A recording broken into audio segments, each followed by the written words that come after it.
안녕하세요. 오늘은 수면에 관해서 알려드릴게요. 첫 번째로 잠을 잘 때 뇌에서 어떤 일들이 벌어지게 되는지, 두 번째로는 잠을 잘 때 어떤 것들을 신경 써야 하는지, 어떻게 해야 잘 잘 수 있는지에 대해서 간단하게 알려드리겠습니다. 잠을 자면 뇌에서는 여러 가지 일들이 발생하게 되는데요. 간략하게 설명을 드릴게요. 첫 번째로 항상성 유지를 할 수 있게 해줍니다. 항상성 유지는 우리가 체온과 혈압, 그리고 맥박수 이런 것들이 자동적으로 잘 조절이 되잖아요. 이런 것들이 평상시에 혹은 위기 상황에서도 일정한 수준을 유지할 수 있게 하는 것들을 이제 항상성 유지라고 하는데, 건강에 굉장히 필수적인 요소입니다. 이런 항상성 유지를 도와주는 기관이 뇌에 있는데 시상하부라고 하는 기관이 있어요. 이 기관은 어떻게 보면 관리실이랑 비슷하다고 생각하면 되는데요. 몸의 여러 정보들을 뇌에 있는 시상하부로 보내게 돼서 몸의 여러 부분들을 모니터링을 지속적으로 꾸준히 합니다. 몸에서 어디에 문제가 생겼는지,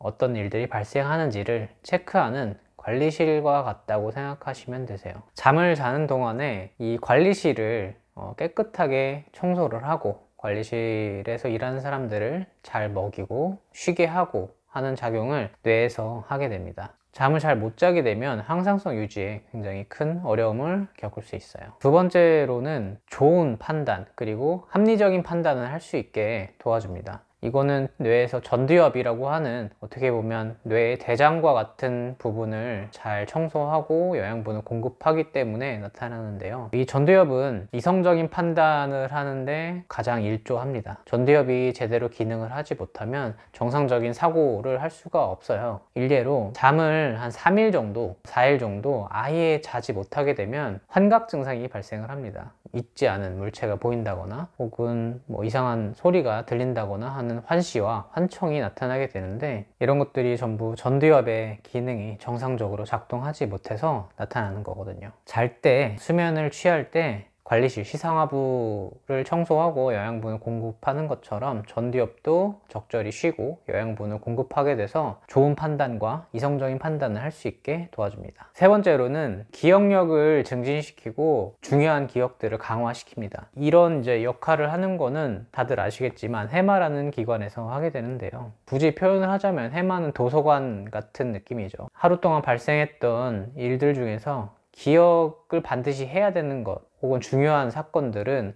따로 분류를 하는 작업들을 해마에서 합니다. 전두엽이나 시상하부와 마찬가지로 자는 동안에 해마에서는 그런 기억들을 분류하는 작업들을 하고 있고, 잠을 자지 않으면 기억력이 계속해서 감퇴가 되거나 중요한 기억들은 다 날아가게 되는 경우가 많습니다. 뿐만 아니라 해마에서는 앞서 말씀드린 전두엽도 마찬가지지만 감정과 공포를 주관하는 변연계라는 그 뇌의 기관이 있어요. 그 기관을 적절하게 억제를 시키는데요. 변연계는 공포와 감정을 주관하기 때문에 너무 활성화가 되면 공황장애나 혹은 불안증이 나타날 수 있게 되는데, 이성을 담당하는 전두엽과 해마가 변연계를 이제 좀 억제를 시켜서 적절히 조절하게, 그리고 공황장애나 불안증이 발생하지 않게 만드는 역할도 같이 하고 있습니다.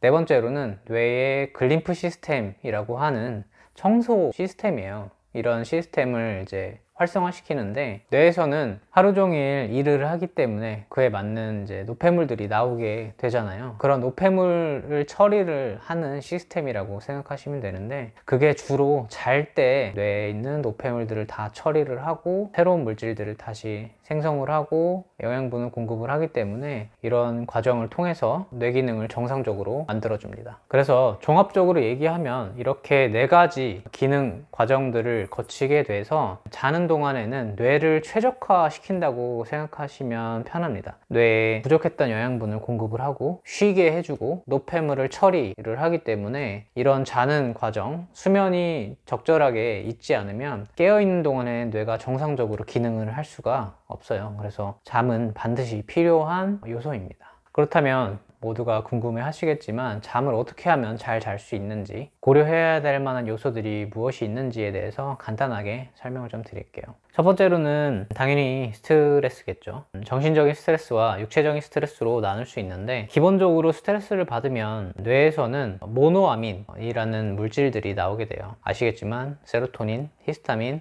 에피네프린, 도파민 이런 물질들이 나오게 돼서 각성을 유발시켜서 결과적으로는 잠을 못 자게 됩니다. 제가 우울증 설명드리는 편에서 설명을 조금 드렸는데, 우울증 환자분들은 오히려 반대예요. 이런 각성을 유발시키는 물질들이 떨어져 있는 상태이기 때문에 우울증 있으신 분들 보면은 집에 계속 들어가려고 한다거나 누워 있으려고만 한다거나 잠만 자려고 한다거나 이런 상태가 유발이 되는데, 각성을 유발시키는 이런 모노아민계 물질이 많이 없기 때문에 그런 거고요. 어떻게 보면 불면증 환자와 반대된다고 생각하시면 되죠. 그래서 정신적인 스트레스 같은 경우에는 누군가와 싸운다거나 혹은 일을 처리하시면서 받는 스트레스들을 말하고, 육체적인 스트레스는 자는데 불쾌한 환경들, 지저분한 환경들이나 습도 그리고 온도가 좀 잘 맞지 않는 경우를 말합니다. 예를 들어서 여름에 너무 더우면 잠을 잘 수가 없잖아요. 그게 이제 온도가 맞지 않기 때문에 그러는데, 잘 때는 체온, 중심 온도가 조금 낮아져야 잘 수 있습니다. 그래서 체온이 너무 높거나 주변의 온도가 너무 높으면 잠을 못 자게 되죠. 두 번째로는 빛 조절이에요. 빛은 어쨌든 눈에서 인식을 하게 되잖아요. 눈으로 이제 빛이 들어오게 되는데, 그 경로를 간단하게만 설명을 드리면, 빛이 눈으로 들어오면 눈에서 들어온 신호가 SCN, 뇌의 식교차상액이라는 곳으로 가게 됩니다. 뇌에서 식교차상액으로 보내진 신호가 다시 송과체라는 부분으로 보내져요. 송과체에서는 멜라토닌을 분비를 하게 되는데, 빛이 들어오게 돼서 송과체로 신호를 보내면 멜라토닌의 분비가 억제가 돼요. 잘 때는 항상 모든 빛을 차단해 놓는 게 도움이 많이 될 거고, 오히려 깨어 있을 때는 빛을 잘 받아야 졸리지 않으실 거예요. 반대로 빛 조절을 하는 게 상당히 좀 중요한데, 한 가지 팁을 드리자면, 빛 중에서도 블루라이트, 청색광에 주로 반응을 하거든요. 이 경로가 만약에 자다가 깨셨을 때 혹은 잠을 자기 직전이라면 이런 블루라이트, 핸드폰이나 TV나 에서 나오는 블루라이트를 모두 차단해 주시는 게 수면을 취하는 데는 많이 도움이 되실 거고, 중간에 만약에 깨시면 블루라이트나 이제 백색광은 조금 켜지 마시고 간접등이나 혹은 주황색으로 된 불을 켜고 화장실을 가신다든지 하면은 다시 잠드는데 조금 도움이 될 수 있습니다. 세 번째는 혈당인데요. 혈당 조절이 좀 잘 되지 않게 되면 밤에 중간에 자다가 깨는 경우가 많이 있습니다. 연세가 있으신 분들 중에 혈당이 좀 조절이 좀 잘 안 되시는 분들이 중간에 깨신다고 저희 한의원에 찾아오는 경우가 꽤 있어요. 당뇨병 있으신 분들도 조절이 좀 잘 안 돼서 중간에 깨시는 경우가 많이 있어요. 공복 시 혈당이 떨어지게 되면 중간에 잠을 깨게 되는데, 배고프면 잠 못 자는 분들이 있으시잖아요. 그게 이제 이 이유 때문에 그런 건데요. 좀 쉽게 이해를 해보면, 사람은 만년 전의 사람과 진화적으로 달라지지 않았거든요. 만년 전의 사람은 먹는 게 상당히 좀 중요했죠. 먹을 게 부족하면 생존의 위기감을 느끼기 때문에 혈당이 떨어지게 되면 죽을 수 있다는 신호를 뇌에서 보내요. 각성을 유발을 하고 먹을 거를 찾으라는 그런 신호를 보내게 되죠. 공복이 오래되거나 혈당이 떨어졌을 때 각성을 유발하는 물질이 있는데, 그게 바로 이제 뇌에서 오렉신이라는 물질이 나오게 돼요. 그러면은 오렉신이 혈당이 떨어졌으니 일어나,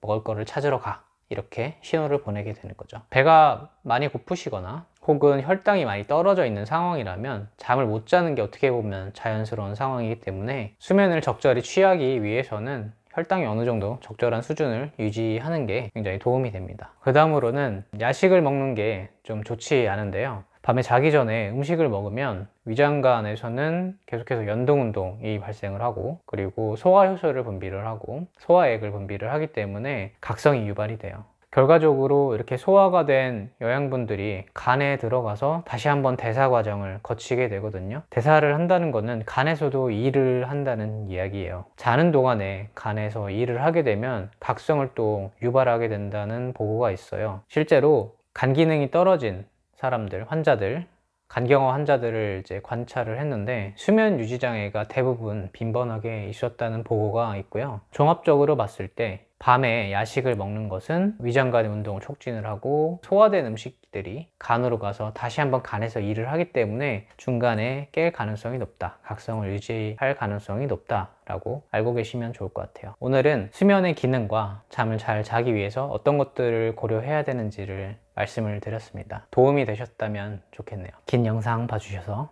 감사합니다.